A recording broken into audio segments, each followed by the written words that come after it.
Hanap lang tayo ng ganitong machine, then click natin yan. Then click natin yung print baggage tag.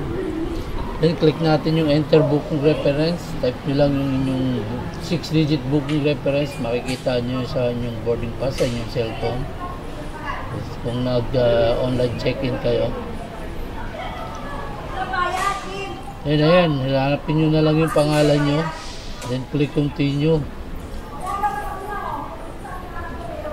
So okay na yan. Abangan nyo. Lalabas na yung ating bag tag.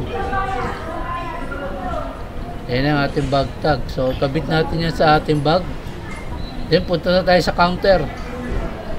Lapag natin sa conveyor yung ating baggage. Then kunin nyo yung baril. Barilin nyo yung cellphone nyo, yung boarding pass nyo dun sa may cellphone nyo.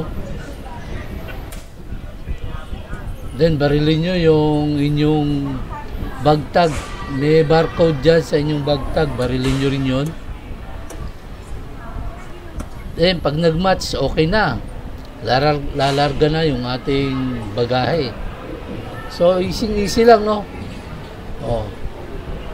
Hindi na kailangan pumila pa ng mahaba. Mag-self check-in na kayo ng baggage. So, bye baggage. See you in Cebu.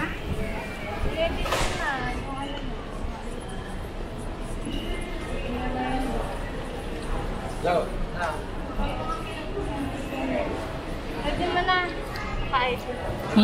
Open mo.